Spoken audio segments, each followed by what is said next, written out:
Atlantis begins, like most origin stories about power, with a god falling in love with the wrong thing.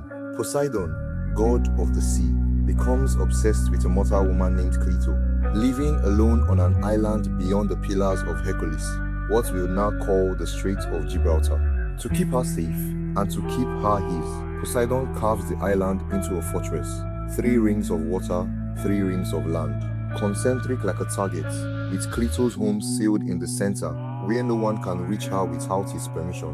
That's the origin of Atlantis, not a nation, a cage built by a jealous god. Poseidon and Clito have 5 sets of twin sons. The firstborn, Atlas, becomes the first king and gives the island and the ocean around it his name. 10 kings in total, 1 per son, rule 10 regions in a confederation.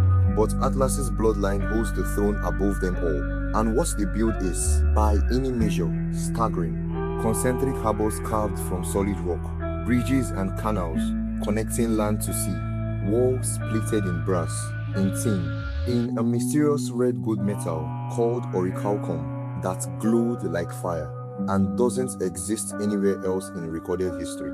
A temple to Poseidon covered floor to ceiling in silver and gold, with a roof made entirely of ivory, hot and cold springs piped into public baths, docks so vast that warships could be built and launched without ever touching open sea, orchards, elephants, exotic animals, more crops than any nation could ever need. Atlantis doesn't just have wealth, it has abundance beyond the concept of scarcity, and that, Plato wants you to understand, is exactly the problem. Because for a while, this works.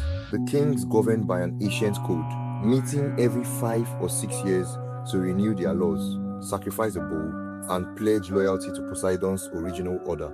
As long as the divine portion in them, the godly inheritance from Poseidon, stays stronger than the human hunger for more, Atlantis stays noble. But bloodlines dilute. Generation after generation, the human part of them grows louder than the divine part. Wealth stops feeling like a gift and starts feeling like an entitlement.